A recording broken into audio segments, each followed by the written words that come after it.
మీకు ప్రాధాన్యత ఇచ్చిన వాళ్ళకి సపోర్ట్ చేస్తామని ఒకటి చెప్పారు. కార్యకర్తలను ఉద్దేశించి ఈ ప్రభుత్వాల మీద పోరాడండి, పార్టీ తరఫున ఉత్సాహంగా చేయండి, ఆందోళన చేయండి, మీరు ఎవరైతే ఎక్కువ సార్లు జైలుకి వెళ్తారో, ఎక్కువ మీ మీద ఎవరికైతే కేసులు ఉంటాయో వాళ్ళకే నా ప్రథమ ప్రాధాన్యత అని చెప్పాడు. ఇవాళ ఇచ్చి రాగానే ఆ తొలి అడుగు వేసిన ఆయనకి ఎన్ని జైలుకి వెళ్ళి వచ్చాడో చెప్పండి. ఇవాళ వీళ్ళ పేరు, వీళ్ళ యొక్క మాటలు నమ్మి అనేక మంది యాదవులు రెచ్చిపోయి ఈ పార్టీ కోసం పోరాడి ప్రాణాలు పోగొట్టుకుంటే యాదవులకి ఈరోజు 0 ఇళ్ళు ఇచ్చింది. ఎంతమంది ఈ పార్టీ ఆవిర్భావం నుంచి కూడా ఎంతమంది యాదవులు ప్రాణత్యాగం చేశారు తెలుగుదేశం పార్టీకి, ఎంతమంది యాదవులకి నువ్వు టికెట్ ఇచ్చావు అంటే ప్రాణాలు పోగొట్టుకునేది యాదవులు పోగొట్టుకోవాలి, సీట్లు మాత్రం మీకు. అట్లానే ఈ మధ్య పల్నాడు వచ్చినప్పుడు చంద్రబాబు నాయుడు గారు ఏమన్నారంటే, ఇందులో చనిపోయినటువంటి చంద్రయ్య యొక్క పాడే నేను మోసానని చెప్పేసి చెప్పుకొచ్చాడు. అంటే మేము వాళ్ళ పల్లకీలు మోయాలి, వాళ్ళు మా పాడలు మోస్తారు.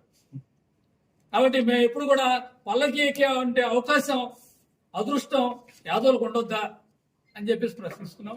ఈ సందర్భంగా ఎట్టి పరిస్థితుల్లో యాదవ్ అభ్యర్థులైనటువంటి వారికి ఇప్పుడు గుంటూరు పార్లమెంట్ పరిధిలో కానివ్వండి, నరసరావుపేట పార్లమెంట్లో పరిధిలో కానివ్వండి, ఎట్టి పరిస్థితుల్లో యాదవ్ అభ్యర్థికి కనీసం ఒక్క సీటు కనుక మీరు ఇవ్వకపోతే మేము చాలా సీరియస్గా తీసుకొని వీళ్ళు చేసినటువంటి ద్రోహాన్ని గ్రామానికి ఇంటింటికి తీసుకెళ్లి చెప్పి చైతన్యం చేసి వీళ్ళని ఓడించేటువంటి ప్రక్రియ ఏదైతే ఉంటుందో మేము పోటీ చేస్తాం. అది చెప్పాల.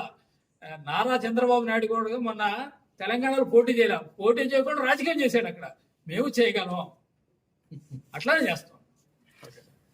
గుంటూరు జిల్లాలో బీసీలకు తెలుగుదేశం పార్టీ చేస్తున్న అన్యాయం గురించి ఈరోజు ఈ యొక్క ప్రెస్ మీట్ పెట్టడం జరిగింది. తెలుగుదేశం పార్టీ ఆరోపించిన తర్వాత ఇప్పటికీ 9 జనరల్ ఎలక్షన్స్ కంప్లీట్ అని ఇప్పుడు 10వ జనరల్ ఎలక్షన్కి వెళ్ళబోతుంది. ఈ 10 జనరల్ ఎలక్షన్స్ లో మన కంబైన్డ్ గుంటూరు జిల్లా నుంచి దాదాపు 180 మంది ఎమ్మెల్యేలు ఎన్నుకోవడం జరిగింది. ఈ 180 మంది ఎమ్మెల్యేలు ఇప్పటివరకు తెలుగుదేశం పార్టీ నుంచి ఒక్క యాదవుడు కానీ, ఒక పద్మశాలి కానీ, ఒడ్డెల కానీ, మంగళి కానీ, చాకలి కానీ, ఆ తర్వాత కుమ్మరి కానీ ఇంతవరకు లేని పరిస్థితి. వీళ్ళ సంఖ్య ఎంత ఉంది? 40 సంవత్సరాల్లో వీళ్ళని కనీసం అసెంబ్లీ ముఖం చూపించలేకపోయారు. ఇది చాలా దారుణమైన విషయం. ఇది సామాజిక న్యాయం. ఏదైతే వీళ్ళు మేము జై బీసీ అంటున్నారు, జై హో బీసీ అంటున్నారు, రకరకాల పేర్లు చెప్పి మోసం చేస్తున్నారు. అయితే ఇది ఏమాత్రం సామాజిక న్యాయం అనేది పాటించడం లేదు. అట్లానే ఇవాళ తెనాలి కానివ్వండి, కొన్నూరు కానివ్వండి, ఈ నియోజకవర్గాల్లో తెలుగుదేశం ఆవిర్భావం నుంచి ఈ రోజు వరకు కూడా ఒకే ఒక్క కులం పోటీ చేస్తుంది. వేరే వాళ్ళకి ఛాన్స్ ఇవ్వదు. అంటే ప్రజాసేవ అనేది వేరే వాళ్ళు రాకూడదా? ఒకే కులం చేయాలా? అట్లానే ప్రతిపాడు తీసుకుంటే 2009 దాకా జనరల్లో ఉంది. అప్పుడు కూడా అక్కడ కూడా ఒకే కులంతో అన్నిసార్లు ఇవ్వడం జరిగింది. కాబట్టి మేము అడిగేది ఏంటంటే అన్ని కులాలకి రొటేషన్ పద్ధతిలో అవకాశం ఇవ్వాలి అని చెప్పేసి ఇప్పుడు డిమాండ్ చేస్తున్నాం. అంతేకాకుండా ఇవాళ వీళ్ళు పార్టీకి అభ్యర్థిగా ప్రకటించడానికి తీసుకున్నటువంటి క్రైటీరియాస్ ఏంటి?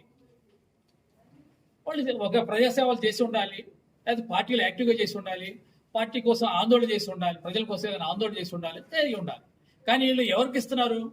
వాళ్ళ సడన్ గా అమెరికా నుంచి ఫ్లైట్ లో దిగుతాడు, తొలి అడుగు పెడతాడు, ఈయన తొలి టికెట్ ఇస్తాడు. అది పరిస్థితి. కానీ వీళ్ళ కాబట్టి జీవితాంతం తిరిగిన వాళ్ళు చెప్పులు అరిగిపోతాయి, వీళ్ళ టికెట్లు రావు. ఇది పరిస్థితి. అనేక సంవత్సరాల నుంచి దాదాపు ఇక్కడ బోనబాయి శ్రీనివాస్ యాదవ్ తీసుకుంటే దాదాపు 10-15 సంవత్సరాలు తెలుగుదేశం తిరిగారు.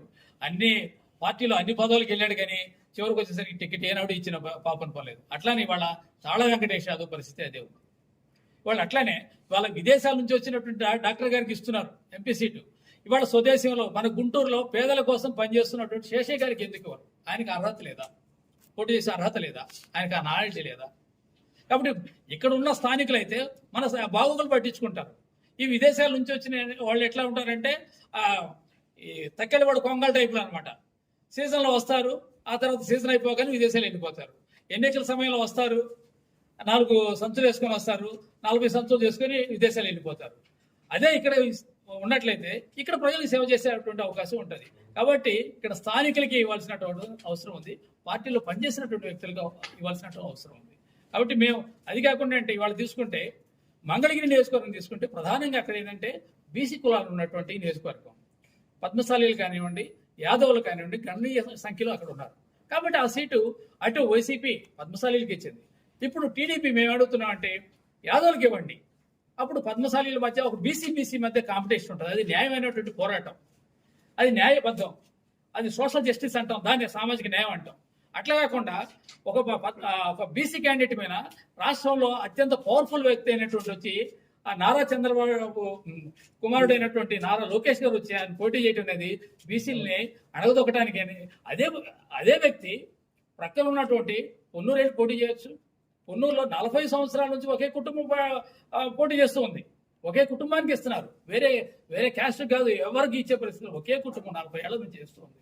అట్లానే తెనాల్లో ఒకే కులం అన్ని సంవత్సరాలు, ఈ 40 ఏళ్ల నుంచి ఒకే కులం ఉంది. సరే